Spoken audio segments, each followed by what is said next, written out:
Assalamu alaikum, dear viewers. This is Sayyid Fawad, and you're watching Literary Lodge by Read Pakistan. And today's international updates on what's happening with the reading culture and books around the globe. I have a latest news for all of you, and that is unfortunately, we have lost a child author of all times. Madam Beverly Clare in America has died recently. She was 104 at age. A huge loss, ladies and gentlemen, but we are with the sorrow as well, and certainly the world will miss her. Now, turning on with the latest about what's happening with the latest on education and the global pandemic situation. Yes, ladies and gentlemen, we are certainly going to see a backlog on overseas students traveling to other countries across the globe and taking new courses to study. This is the latest which is being happening since days, and I have seen that many of the people are reluctant to relate their careers for going overseas anymore. Unfortunately, corona has given us a very low time span, and people are not planning abroad anymore. This was expected, ladies and gentlemen, because the pandemic was expected to relocate itself to a new dilemma, and it was the COVID 20 that we recently saw. Increasingly, the patients are spreading all over the globe, and unfortunately, things are again reversing to a halt. Now, to the fact that if this is happening, if overseas students are not gathering into universities, I must say that it's an alarming situation for the economies as well. Usually, a state does not recognize educational issues as an economical issue, but it is a crisis, yeah, because the students who travel abroad, they bring in a lot of finances, in the form of tuition fees, the catering services, and the on premises, on board rooms and housings that are being allocated to the students for their stay period.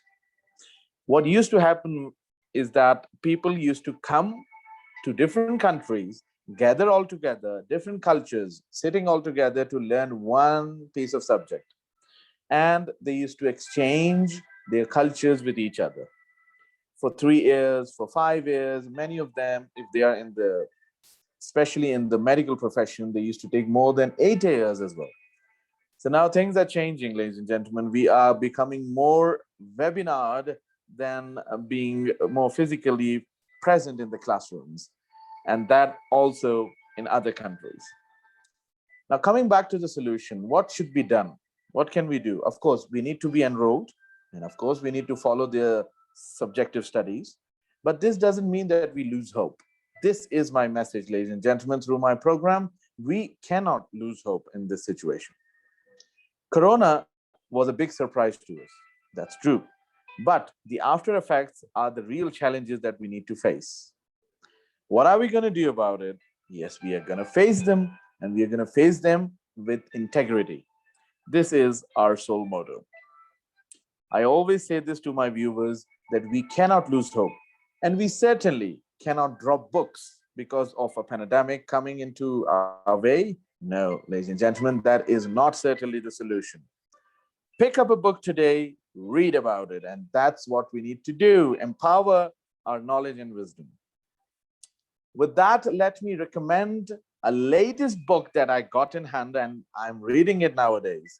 It's exciting and it's quite illustrious at the same time. The book's name is The Brain, and the story of you is the downheader of it. David Eagleman has written this book, and I was going through it. The neurological aspect of our brain is being discussed in this book quite verily and quite clearly. I could briefly see how the brain is itself a miracle. The way it stores, the way it deletes your memory, and especially the way it keeps you optimistic. Hope, ladies and gentlemen, intensifies your intention to live a better life. And this is all done by the brain stimulation itself. So don't forget to get your hands on this book. I will repeat the name again. The name is The Brain, as seen, of course, on BBC. We have already seen a documentary on it, of course. And physically, if you take a book, it will be much more valuable. It's written by David Eagleman, and you must have it in stock. Ladies and gentlemen, it's now time for the advice I always give at the end of my program. It is important to focus on what you want to achieve. Your goals, your manifesto of your life is very important to be with you. Certainly, the pandemic situation is a big hurdle, and many of us are not planning the way we used to do before. But we need to sit down, give it a thought, think what we can do best in our lives. Optimistic is the key to the future now. As much as optimistic you shall remain, you will realize at the end of the day that your life is at the right track. This is very important. You must be in the rightful formation and well composed to execute your body and your mindset to the best of the best. Right? So, physical fitness in hand, following the SOPs is a key structure now. And then again, focus on your career. Thank you very much for joining me. And I'll be back again tomorrow with what's happening around Pakistan, and I'll tell you more about it. Keep reading, keep buying books, keep storing them, and keep exchanging information. That's it for now. See you tomorrow. Allah Hafiz.